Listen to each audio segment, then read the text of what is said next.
ધોરાજીના મોટી પરબડી ગામે ગોંડલથી રમેશભાઈ રૂપારેલિયા દ્વારા શ્રીગીર ગૌજતન સંસ્થાન ગોંડલ દ્વારા ગામડું અને ખેતી અંગે યાત્રા ગોંડલથી સોમનાથ જવા નીકળતા મોટી સંખ્યામાં પરબડી સમસ્ત ગામ દ્વારા ગાય ગામડું અને ખેતી અંગેના રથનું ભવ્ય ઢોલ નગારા સાથે નાની દીકરીઓએ કુમકુમ તિલક કરી સ્વાગત કર્યું હતું.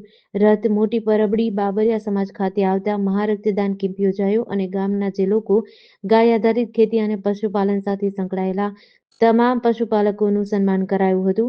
આ અંગે વક્તાઓ દ્વારા ગાય ગામડું અને ખેતી અંગે માર્ગદર્શન આપ્યું હતું. આ ગાય ગામડું અને ખેતી અંગે કાર્યક્રમમાં મોટી પરબડી અને આજુબાજુના વિસ્તારમાંથી લોકો ઉપસ્થિત રહ્યા હતા. સાંજે મહેન્દ્રસિંહ સરવૈયા દ્વારા આયુર્વેદ કથા વાંચવામાં આવેલ અને ધોરાજીના સેવાભાવી ડોક્ટર મેહુલભાઈ સાંઘાણી આયુર્વેદ અંગે માર્ગદર્શન આપ્યું હતું. આ તકે મોટી પરબડી ગામના ખેડૂત પરિવાર દ્વારા ગોંડલથી ગાય ગામડું અને ખેતી યાત્રા સામેલ અને આ તકે રમેશભાઈ રૂપારેલિયા, નાનજીભાઈ રૂપારેલિયા, ભરતસિંહ રાજ પુરોહિત, દેવારામ પુરોહિત તેમજ વિજયભાઈ પરસાણા, પ્રિયાબહેન, ધીરુભાઈ બાબરિયા વગેરે ઉપસ્થિત રહ્યા હતા. જાહેર મુક્ત ભારત યાત્રા આજે મોટી પરબડી ગામમાં પધારી આ યાત્રા એક રાષ્ટ્રને ઝેર મુક્ત કરવા, આવનારી ભવિષ્યની પેઢીને પ્રાણવાન અને તેજસ્વી કરવાનો સંકલ્પ છે.